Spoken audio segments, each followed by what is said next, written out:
Hello बच्चों। हमारा प्रश्न दिया हुआ है, धन किरणों के आवेश तथा द्रव्यमान का अनुपात विसर्जन नली में अभिष्ट गैस पर निर्भर क्यों करता है। ठीक है।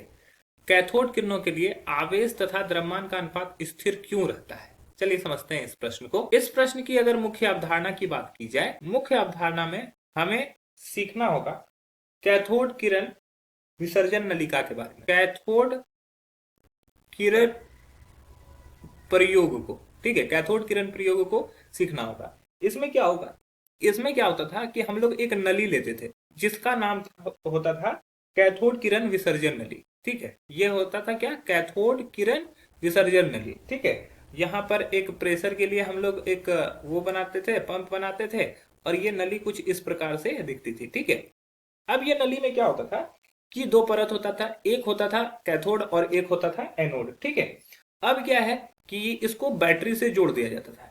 ठीक है, ये हमारा बैटरी से इसको जोड़ दिया जाता है।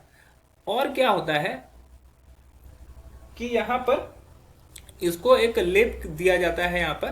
ठीक है, यहां पर क्या होता है कि जब इसमें चार्ज दिया जाता है कितना वोल्ट का, तो 20,000 वोल्ट का। ठीक है, 20,000 वोल्ट का, जबकि और यहाँ का जो प्रेशर होता है वो बहुत निम्न रखा जाता है। कितना रखा जाता है, 10⁻⁻⁴ एटीएम का रखा जाता था। तो क्या होता था कि ये चूंकि माइनस है, मतलब कि कैथोड है, तो कैथोड से एक किरण निकलता था जो कि दिखाई नहीं पड़ता है। ठीक है, कैथोड पर एक किरण निकलता था जो कि दिखाई नहीं देता। तो यहां से ये सीधी रेखा में गमन करता था, और सीधी रेखा में गमन करके क्या होता था कि इस प्लेट पर टकराता था। इस प्लेट से टकराने के बाद इसमें एक चमक होती थी। तो इस चमक के आधार पर उन्होंने एक्सपेरिमेंट को जो करवाया था, कैथोड रे किरण को जो करवाया गया था, उसमें यह निष्कर्ष निकला कि इससे एक ऋण आवेश वाला तत्व निकलता है जो कि यहाँ पर सीधी रेखा में, जो सीधा रेखा में गमन करता है। ठीक है, तो अब यहाँ पर जो गैस रखा गया था, पहले हाइड्रोजन गैस रखा गया था। ठीक है, तो अब देखो यहाँ पर क्या होता है कि यहाँ पर जो जो निगेटिव चार्ज निकला उसका आवेश, और यहाँ पे एक पंखा भी लगाया गया था, जो पंखा घूमने लगा था, इससे ये भी पता चला कि उसमें कुछ द्रव्यमान भी होता है। तो ये आवेश और द्रव्यमान दोनों था उसमें, और आवेश और द्रव्यमान का जब अनुपात निकाला गया तो वो अनुपात निकला 1.71 गुने 10 पे पावर 11 कूलाम्ब प्रति केजी।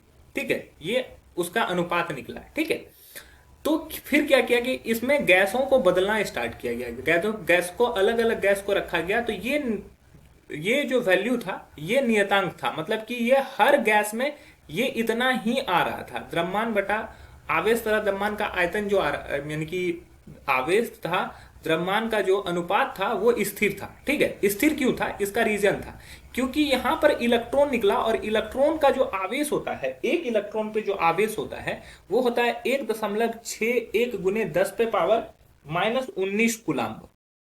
ठीक है, ये होता है।